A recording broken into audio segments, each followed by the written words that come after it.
Hey, welcome to Wildcard Wednesday of Bible Babble. So glad you could join us today. So we're going to go down a little different path today. And we're going to talk, and I'm going to call this one Stuff You Don't Know You Didn't Know. How's that for a title? And by stuff, it's going to be one thing, but there's a point to it. When you think about Jesus' tomb, picture that in your head. When you think about Jesus' tomb, the one he was laid to rest in after his crucifixion, we know there was a stone in front of the tomb that was the door, for want of a better word for it. What did that look like?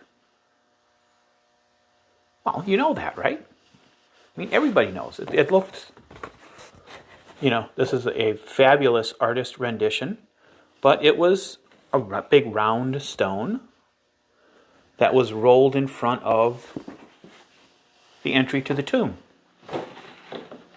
Everybody knows that, right? And we know that, why?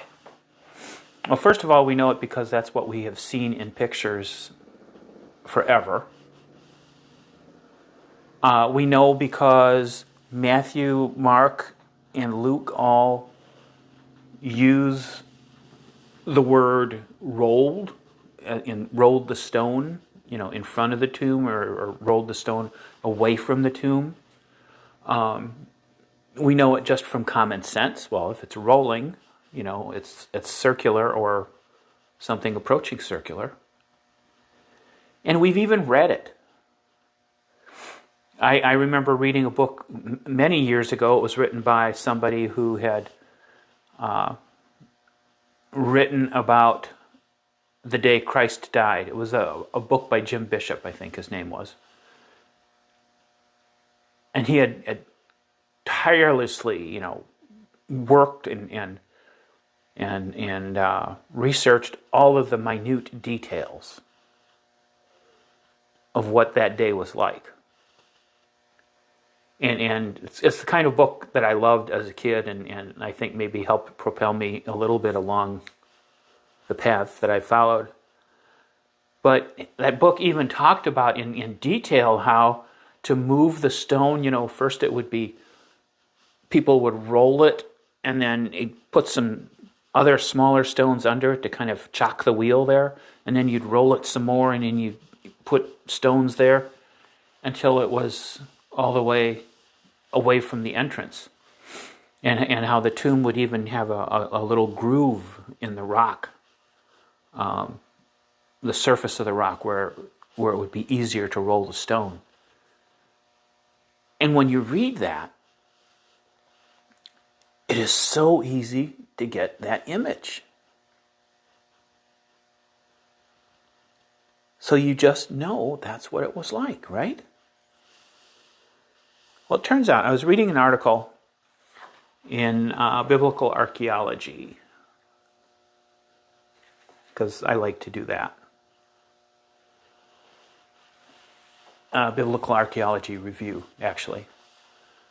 And this was an article by a gentleman named Urban C. von Walde. Great name. And he is reporting on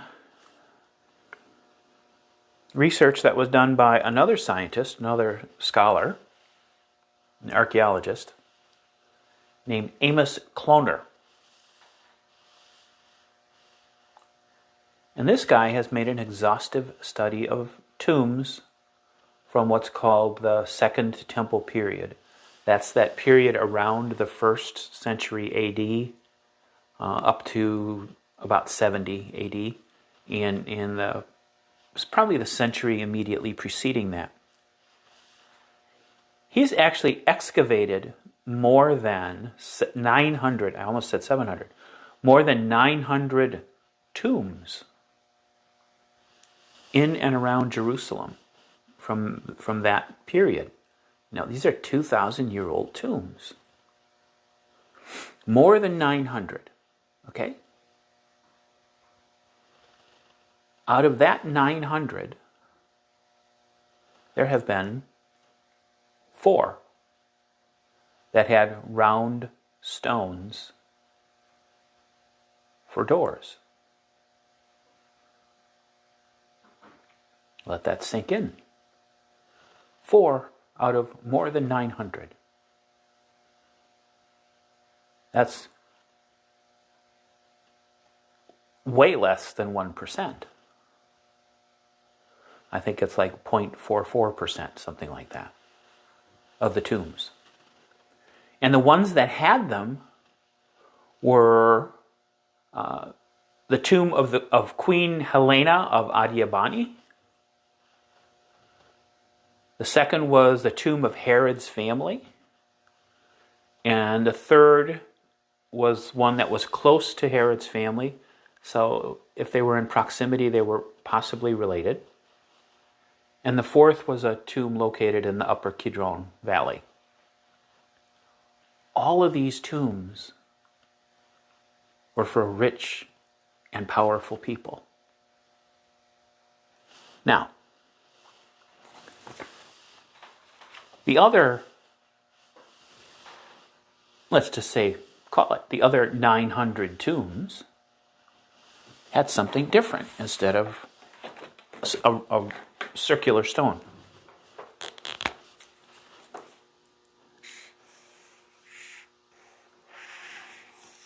They had something more like this.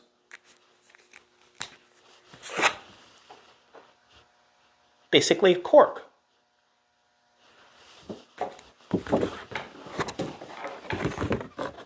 This part here would actually fit into the entrance to the tomb, and this part here was kind of a flange to keep the rock from going too far in, so that it could be indeed pulled out so you could get access to the tomb. And then once the plug was put in the tomb, smaller stones would be placed around it in any cracks to keep out, scavengers, vermin, and things like that. Which is actually a much more practical way of sealing a tomb. And you'd want to have the ability to pull it out because of something that we talked about before, is that when a body was placed in the tomb, and the tomb would be sealed, and then about a year later, people would come and collect the bones, the skeleton, which would be all that was remaining, and they would be put into a box and set in a little niche in the tomb, or in some cases they're just pushed back into a pile of other bones from other family members who had been buried there. But if we have this kind of, and it's a square cork, the part that goes into the entrance, is the shape of the entrance, and then the flange part, the part that's outside the tomb, is square. So, how do we get the idea that it's round? Well, it comes to us from the language. The Greek word that is used in Matthew, Mark, and Luke,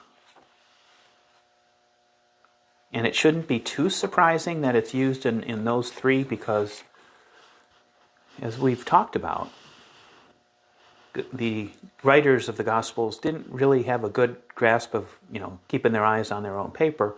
So once Mark used that word, it's not surprising that the other two would pick it up. But the word, the Greek word was proskylesis, or proskylesis, which really sounds like a disease, but it's not. What it means is to roll something along, or to roll it toward something else. So naturally, when you think of rolling, you think of something round. But then in John, he uses a different word. Oh, by the way, just because you need to know this, that word comes from the Greek koulio, which means to roll. So John uses a different word.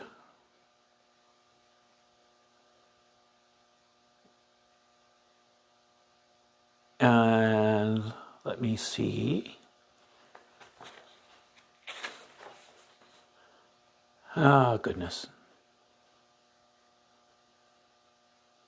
Well, I cannot tell you what word John used, but it wasn't that Greek word. Oh, hero. Hero. That's the word he used. And that's Greek also, and that means just to take something away, to move it away, to lift it up. Doesn't mean to roll. So now you're thinking, okay, well, which one's right? Were the first three Gospels right? Or was John? And it turns out that the most practical way to move even a square, cork-shaped kind of stopper, which is what, the other 900 plus tombs used, is to pull it out, and then you basically, very awkwardly, you roll it, from side to side to side to get it out of the way. And then putting it back is done the same way. Why is this important? First of all, it helps me anyway when I am imagining that scene. I appreciate having detail that will help me have a better visual picture of what the tomb looked like. Secondly, it tells us something about the nature of the Bible itself and about the nature of translation. No doubt when these Gospels were written, the writers of the Gospels could say they rolled away the stone and have in their own heads a perfect vision of what that meant, because they knew that these stones were, big squares like this, and that people would pull them out and then they would just roll them away. So they didn't have to explain it. They just used a word that meant they rolled it away. But then when there's any kind of distance put between when that was written and when it's being interpreted, they lose that cultural context. So when this was translated into the next language, probably was Latin, some hundreds of years later, probably by some monk, sitting in a cell in a monastery up on a hill somewhere. When he wrote that, he came to that word and it says rolled. Okay. You know what? I'm going to draw an illustration of this. I'm going to draw them rolling this big round stone away from the door.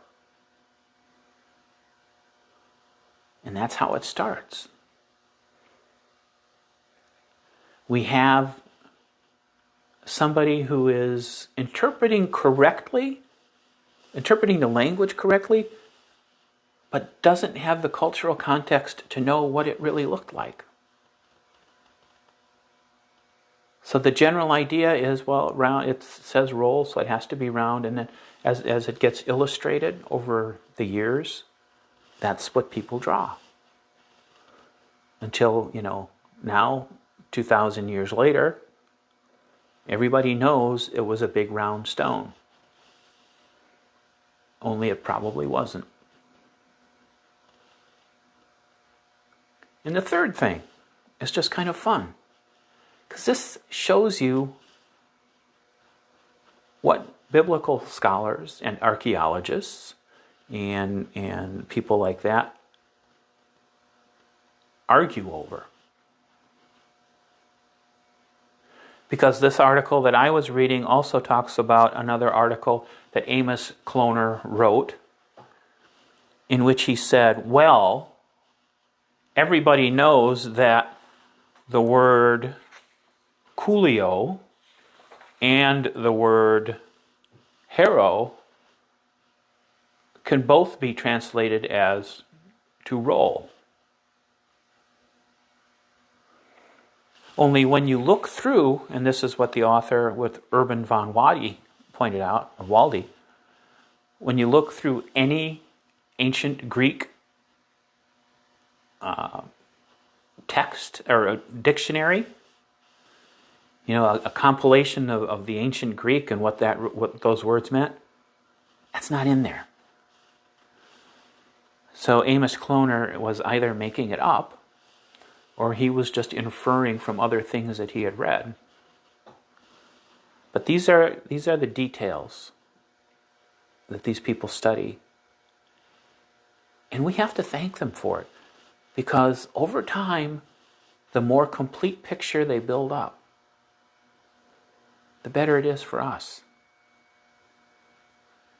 Over time, the more complete understanding we can have, whether it's a little, what seems like a silly detail like this, or what some other word means when it's written down, 2,000 years ago, 1,900 years ago, and then it gets translated and retranslated again and put into modern English, and all of a sudden you are, 1,000 years removed, 2,000 years removed from the cultural context. And we can look at something and think it means something entirely different. And we need guys like Amos Kloner and Urban von Waldy to kind of keep us honest. And to say, hey, I know what it says there, but this is what that word meant at the time. This is the context in which that word was used. So it doesn't mean what it necessarily seems to mean to you reading it today. And when we study the Bible, that's critical. Because it's really easy to get sucked into looking at a translation and taking it literally and totally actually misinterpreting what it means. Maybe not what it says, but what it means. So, that's it for Wildcard Wednesday. I know we went way into the weeds, but I find that stuff interesting. I hope you found it at least maybe a little bit interesting, and maybe a little instructive as to what we need to remember when we're studying the Bible. So, have a great rest of the week, a great weekend. I will announce here, we've already sent an email out. We'll be posting it on Facebook. Worship this coming Sunday, due to COVID, is going to be all online. Our usual live streaming that'll happen at 10:15 on Sunday. And we're all just going to pray that this stuff gets over with, so we can be back to worshiping in person. So stay safe, stay healthy, and we'll see you here next Monday. Have a great night.